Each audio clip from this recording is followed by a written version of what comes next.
mga taong tatanggapin ka, papakisamahan ka lang depende sa pakinabang mo. Ayun yung totoo. Huwag na tayong maglokohan dito. May mga tao dito na kilala ka lang kapag meron ka. Pero pagka walang-wala ka, kapag dapang-dapa ka, kahit anong naitulong mo sa kanila nung meron ka pa, once na ikaw na yung bumagsak, hindi ka na nila kilala.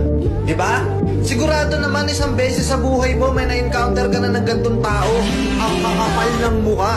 Na nire-respeto ka lang nila kapag naandyan ka na sa taas. Na nire-respeto ka lang nila kapag may napatunayan ka na sa buhay. Pero pag hindi, kapag nasa lowest part ka ng buhay mo, tangin na sino ka?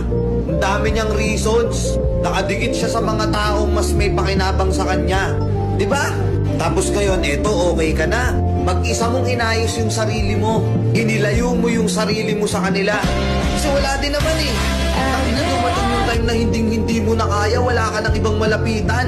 Pero ikaw lang mag-isa. Lahat sila tinalikuran ka. Ang daming excuses. Ni kahit suporta man lang, kahit pampalakas ng loob, wala sila.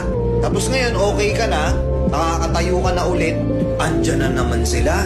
Unti-unting dumudungaw sa bintana ng buhay mo. Tapos kala mo kung sino, biglang magkayabang sa mga kakilala nila. Uy, kaibigan ko to eh. Kilala ko to, kasama ko to eh.